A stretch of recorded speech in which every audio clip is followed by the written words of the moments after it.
Any thoughts about pack mule conformation versus saddle stock? Yes, you know, and the pack mule kind of fits more for me to the thing about the conformation of a riding mule. I would still want a nice back, you know, something with a little decent wither.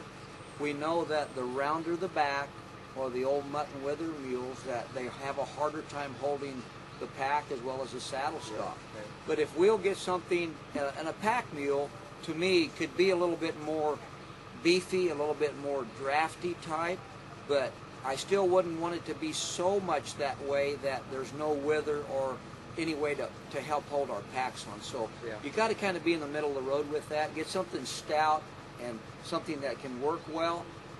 A little bit more beef to him, but also not enough where he doesn't have a little predominant wither. Yeah. Do you have any thoughts about shod versus unshod animals? You know, I personally don't. I know there's some parts of the backcountry they require you to have shoes on your stock. Oh, no kidding. Okay. There are some places to where a person needs to know their stock. If you're going to go in for long term and you've had a barefoot animal for a long time, you might be riding in and out and he might need to be shod. That's something you need to look at as you go. I personally don't shoe them just because I want to. I know riding mules and pulling mules at Bishop for years, and when I was doing a lot of driving, there were times that I knew the country was going to be far enough, or my drive was going to be far enough. We did a drive from San Bernardino to Bishop one year. We knew we needed to shoe them for that. I did a ride from Ogden, Utah to Bishop in '85, and we had to shoe the mules to keep that going. So you'll have to really check into the terrain and the length of time you're going and the condition of their feet. So anytime maybe where your wear is going to outstrip your... If you're going to wear a foot down to where it becomes tender, you will need to consider shoes. Sure. How about Molly versus John? That's a great topic. It is a great topic, and it's a great question, and I personally don't have a choice. I think they can be bad on either side. They can be good on either side. Temperament-wise, you know, I don't get a lot of the mare mules that seem to be too much of a problem for me as far as, you know, horsing or coming into season. They will periodically, but it really hasn't been a red flag for me, and I've had good on both sides, so I really don't have a preference. How young would you start a mule? I really like to start my mules when they're dried off.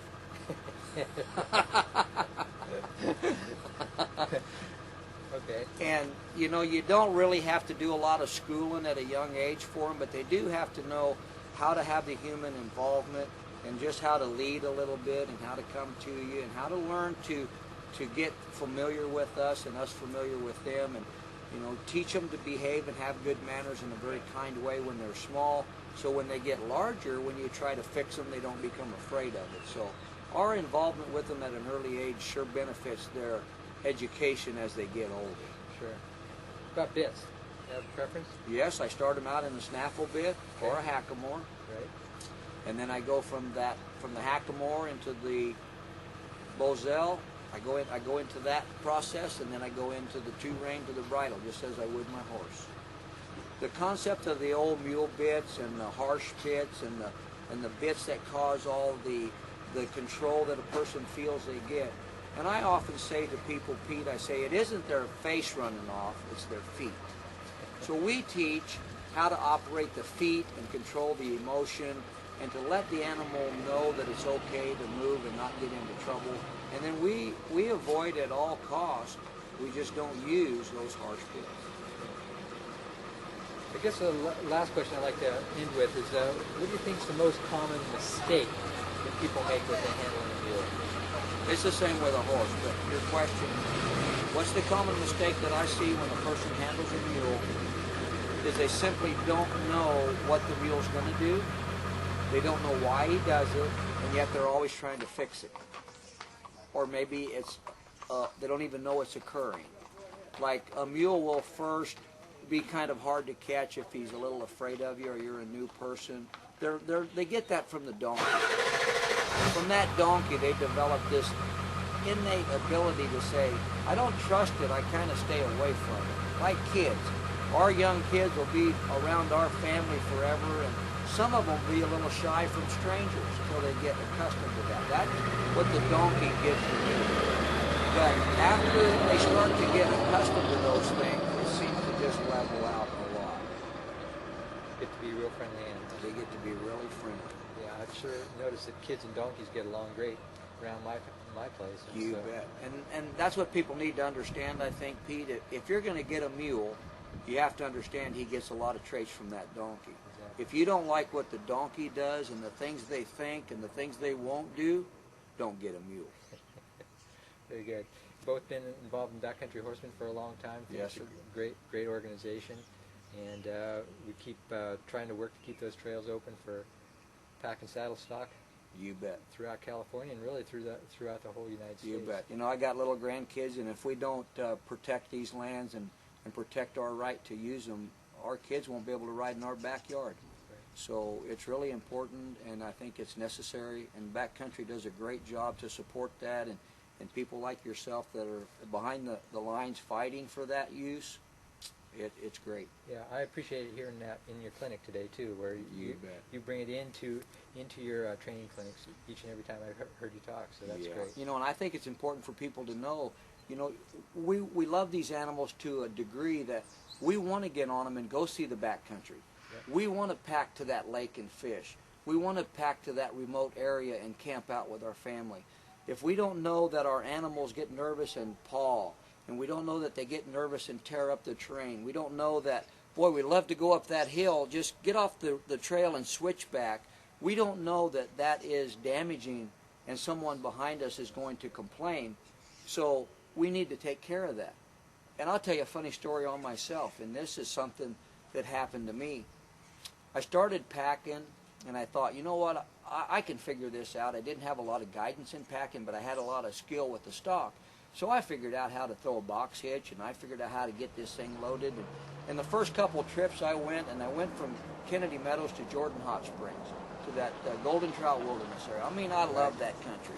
When I got up there, I had a grand time. I mean, it's probably about 6 or 8 miles from the truck, and I got a lot of experience packing because I had to pack 6 or 8 times going in there. I didn't have it balanced. I just didn't know things. But I made a couple trips that summer, and I came back the next year with some friends. I was so excited about taking them to this backcountry and showing them what I knew. We left the trailhead. You know, you got to sign in at Black Rock to go in there and get your wilderness permit. So I'd got the permit the year before.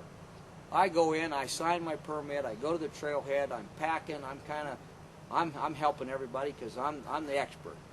So we head out, and man, we got a great time. I got my pack secured, it's looking beautiful. We get to the bottom of the meadow, and there's a creek and a ranger's cabin. Well, we stop there to water, and here comes a couple rangers on horseback. Oh, they're friendly to see us. We get off, we water, they're water, and I reach up to shake one guy's hand. I says, "My name's Jerry Tindell. I'm glad to meet you." "You're the guy I want to talk to." I said, "Oh, wait a minute. What did I do?" Well, unbeknownst to me, the last trip I went in there to that Jordan Hot Springs, I tied to the trees. They dug up the roots. I didn't understand. As much as I think I might know, I didn't know that. And that little tongue lashing that guy gave me was the best education I could have ever got, because that introduced me to knowing what the backcountry requires and what we need to know before we leave the trailhead. As Backcountry Horsemen teaches us now, I learned the hard way, and I did a lot of damage that I'm trying to repair today by letting other people know we just can't do that. Yeah, I think you said it in your clinic today. You know, one little mistake and it just carries over for the longest time. You could do 99 things right. Correct. But the one thing wrong. Nobody knows you. You mess up one time, and they got you hung on the wall. Right. You bet. Thanks again, Jerry. Hey, Pete, my pleasure, sir. Good to be here. You bet.